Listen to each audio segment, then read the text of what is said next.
Hi everybody, my name is Miss Pariseau and I am your child's math teacher, whether that's for Math 8 Advanced or Algebra 1 Honors. So a little bit about me is that prior to coming to Georgia, I lived overseas in Egypt and was teaching there, and that is where I found the best souvenir ever, my husband, Peter. After teaching 3 years in Egypt, we came back to the States. And we started our family. Our oldest is Julia, and our youngest just turned 3 in July, and her name is Natalie. So here's a little bit of information about our classes. So for Math 8, here's just kind of a brief outline of how we are planning to, the material we're planning to cover. The syllabus can be found on the WebBridge website underneath the Academics tab. And then for Algebra 1, here's the game plan for our units of study.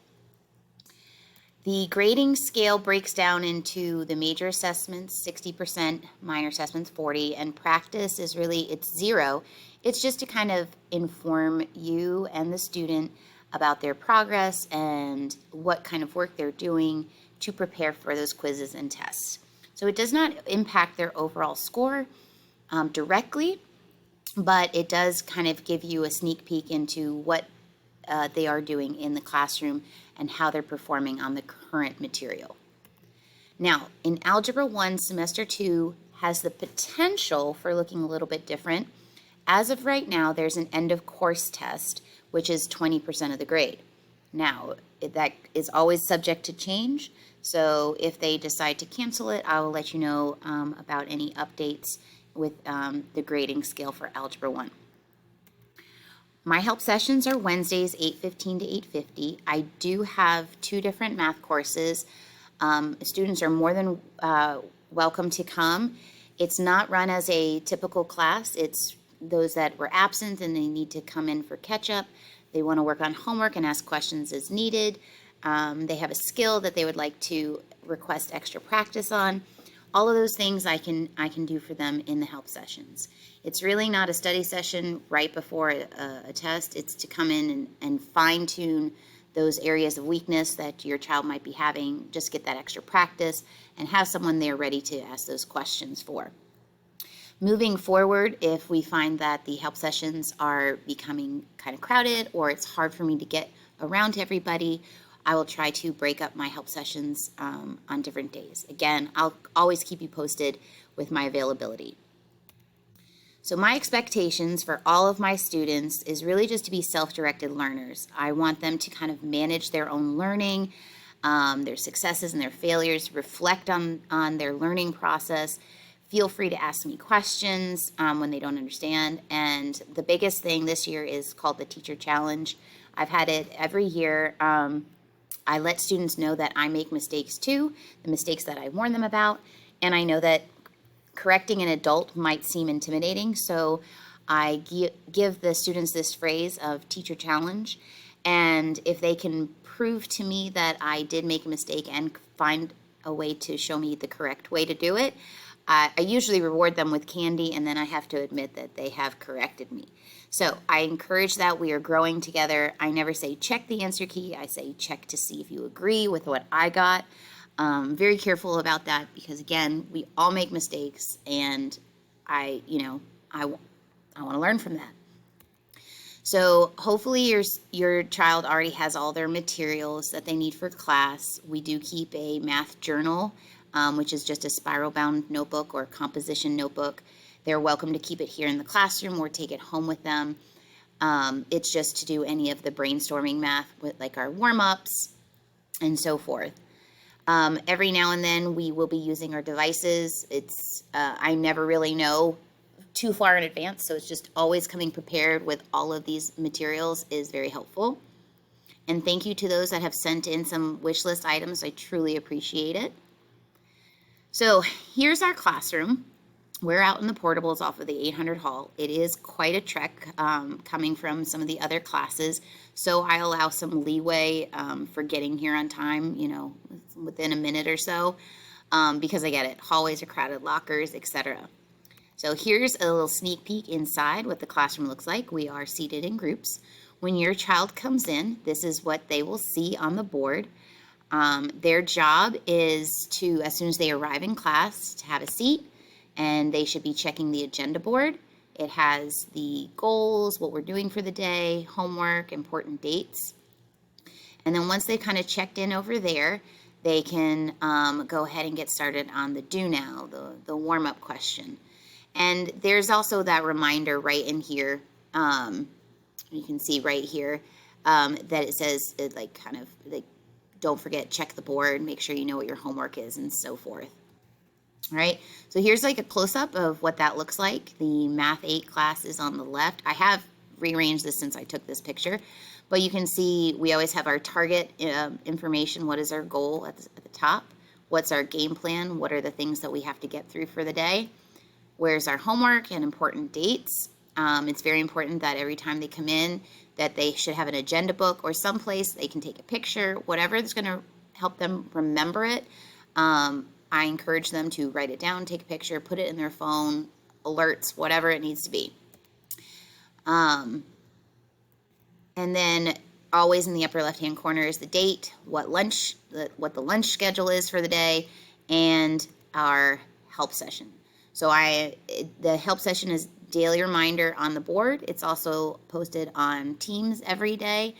And I do my best on Tuesdays to remind students, but I don't always remember what day it is. So just a reminder, help sessions are Wednesday. So after your child has checked in with the agenda board, they'll be looking at this. This is what would be displayed on the screen. And let me move myself out of the way here. There we go. So this is just an example. It tells them like an announcement, what they might be able to expect if just any announcements I need to go over, and then what they need to be doing. A reminder to check the agenda board, write down homework and important dates, and complete their warm-up if there is a warm-up. So, and we go over that within the first 5 to 7 minutes of class. Right?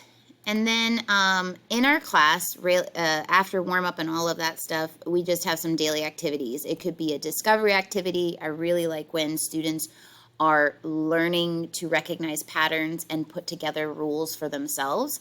I think it makes it more meaningful versus me just saying, here, memorize this. We'll do guided notes. Sometimes there's independent practice and they have access to the answer keys so they can kind of do some self-pacing. And I may even give them time in class to work on their Delta Math. The standards that we go over can be found at the georgiastandards.org. So if you ever wanted to do a little bit of a deeper dive, feel free to check that out. So let me talk a little bit about Delta Math. All right, so Delta Math is my attempt at replacing the iExcel. Fulton County did not renew a contract with iExcel again this year. So we were looking for a program that gives students practice and immediate feedback, and Delta Math provided that. So there's some pros and cons. It's great for checking for understanding. I'm going to use it as a progress monitoring grade just to see, how is your child doing over time, and they can keep working on this until they get to that 100%. Now, I typically assign it at the beginning of the week, and they get 1 week to complete it. So if it's assigned on a Monday, it's due the next Monday by 8 a.m. Sometimes it's not always going to fall that way. Sometimes it might be Wednesday to Wednesday. But for the most part, I like to do Monday to Monday. And that's so that they can work at their own pace. And, they are encouraged they can actually go back and go beyond the number of problems that I require them to do. So you can see here in this example, right, a translation of point. I'm only requiring them to do 3, but they can actually do more than that, and it won't impact their overall score. It's just to say that, oh, this person's, they went above and beyond, they wanted to get the extra practice, so they can always go back to the assignment and complete it and not have it impact their final score. So it gives these great reports that kind of break down about how many attempts did it take them to complete the problem. And unlike iExcel, there's no penalty for wrong answers. That's how I have it set up. They also have a spot that when you click in the skill, there you can look at a sample problem to get an idea about how to solve it. So there's a lot of great features. I encourage you to sit down with your child and take a look. There's also a video in the resources folder that kind of walks you through it, all those things as well.